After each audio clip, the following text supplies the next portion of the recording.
Hi friends, എൻ്റെ YouTube ചാനലിലേക്ക് എല്ലാവർക്കും സ്വാഗതം. ഇന്ന് നമുക്ക് കുറച്ച് ചുണ്ടയ്ക്ക കിട്ടിയിട്ടുണ്ട്. അത് നമുക്ക് മസാലയൊക്കെ ചേർത്തൊരു തോരൻ വയ്ക്കാം.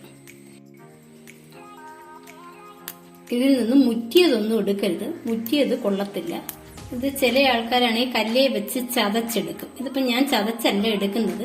ഇതുപോലെ രണ്ടായിട്ട് അരിഞ്ഞിട്ട് ഒരു 2 മണിക്കൂർ വെള്ളത്തിലേക്ക് ഇട്ട് വെച്ചേക്കും. അപ്പോഴത്തേക്ക് ഇതിന്റെ കറയെല്ലാം ഇളവി മാറും, ഒരു കറാന്നാവും.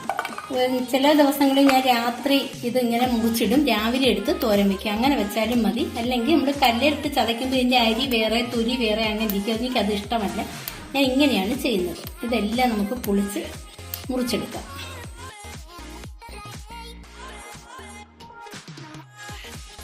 ചുണ്ടയ്ക്ക എല്ലാം മുറിച്ചെടുത്തിട്ടുണ്ട്. ഇനി ഇത് ഒരു 2 മണിക്കൂർ വേണ്ട, ഒരു അരമണിക്കൂറെങ്കിലും കുറഞ്ഞത് വെള്ളം ഒഴിച്ചു വെക്കണം. അപ്പോഴേ ഇതിന്റെ കറ എല്ലാം ഇളകി വരത്തുള്ളൂ.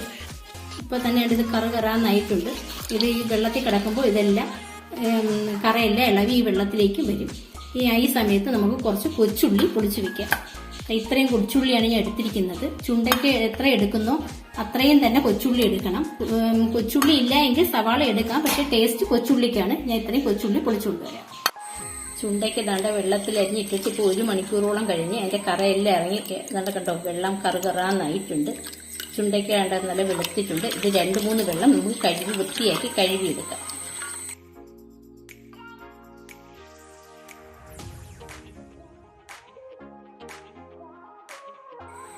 ചുണ്ടയ്ക്ക കഴുകി വൃത്തിയാക്കി എടുത്തിട്ടുണ്ട്. ഇനി ഇത് നമുക്ക് വേവിക്കാൻ വയ്ക്കാം. അതിനാവശ്യമായ വെള്ളം ഞാൻ ഒരു 1/2 ഗ്ലാസ് വെള്ളമാണ് ഒഴിക്കുന്നത്.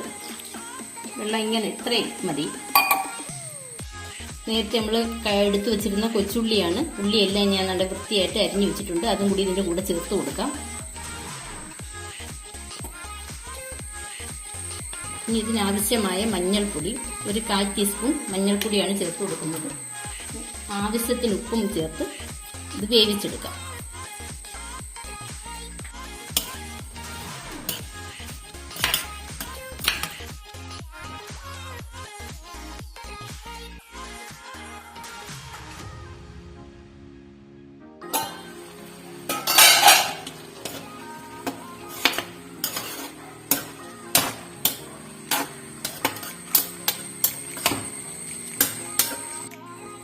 ചുണ്ടയ്ക്ക വേവുന്ന സമയത്ത് നമുക്ക് അതിനുള്ള അരപ്പ് ശരിയാക്കി എടുക്കാം.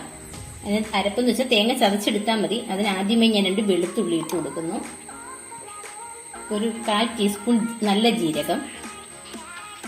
ഇനി അതിലേക്ക് തേങ്ങ ഇട്ട് കൊടുക്കാം. 1 മുറി തേങ്ങയാണ് എടുത്തിരിക്കുന്നത്.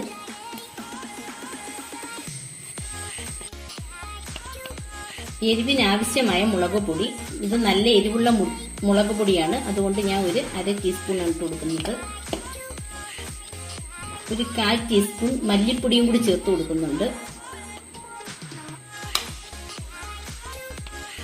1/4 ടീസ്പൂൺ മഞ്ഞൾപ്പൊടി, 1/2 ടീസ്പൂൺ ഗരം മസാലയാണ് ചേർക്കുന്നത്. ഇനി ഇതൊന്ന് ചതച്ചെടുത്താൽ മതി. ഇത് ഇടികളിലുണ്ടെങ്കിൽ അതിൽ വെച്ച് ചതച്ചാലും മതി. എനിക്കിപ്പോൾ അതില്ലാത്തതുകൊണ്ടാണ് മിക്സിയുടെ ജാറിലിട്ട് ഒന്ന് ചതച്ചെടുക്കുന്നത്.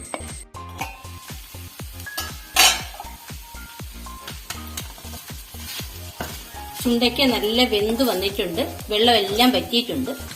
ഇത് ഇവിടുന്ന് മാറ്റി വെക്കാം. എന്നിട്ട് ഒരു പാൻ എടുത്ത് അടുപ്പിലേക്ക് വെക്കാം. ഒരു ചെറിയ കഷ്ണം ഇഞ്ചിയും വെളുത്തുള്ളിയും അരിഞ്ഞു വെച്ചിട്ടുണ്ട്.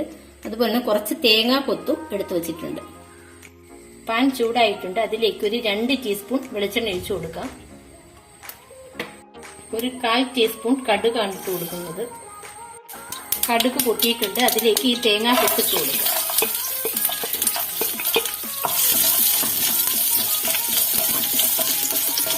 തേങ്ങാ കൊത്ത് ചെറുതായി മൂത്ത് വന്നിട്ടുണ്ട്. അതിലേക്ക് ഇഞ്ചിയും വെളുത്തുള്ളിയും ഇട്ട് കൊടുക്കാം.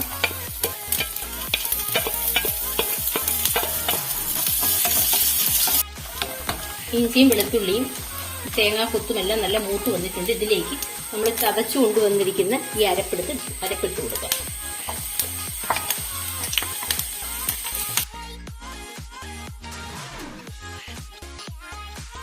ഒരു 2 കതുപ്പ് കറിവേപ്പിലയും കൂടി ചേർത്ത് കൊടുക്കാം. എന്നിട്ട് ഈ അരപ്പ് നന്നായി മൂത്ത് വരണം. പിന്നെ ആവശ്യമായ ഉപ്പാണ് ചേർത്ത് കൊടുക്കുന്നത്. നമ്മൾ ചുണ്ടയ്ക്ക വേവിച്ചപ്പോൾ അതിനാവശ്യമായ ഉപ്പ് ചേർത്തിട്ടുണ്ട്. അരപ്പ് നല്ല മൂത്ത് വന്നിട്ടുണ്ട്. ഇതിലേക്ക് നമ്മൾ വേവിച്ചു വെച്ചിരിക്കുന്ന ചുണ്ടയ്ക്കയും ഉള്ളിയും ചേർത്ത് കൊടുക്കാം.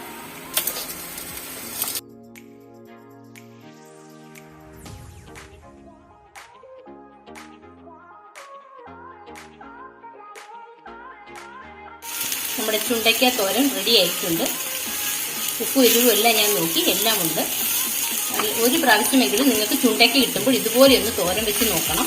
ഇത് വളരെ നല്ല ടേസ്റ്റി ആയിട്ടുള്ള ചുണ്ടയ്ക്ക തോരനാണ്. ഇതെല്ലാവർക്കും ഇഷ്ടപ്പെടും. എന്റെ ഈ വീഡിയോ ഇഷ്ടപ്പെട്ട ലൈക്ക്, ഷെയർ ആൻഡ് സബ്സ്ക്രൈബ് ചെയ്യണേ.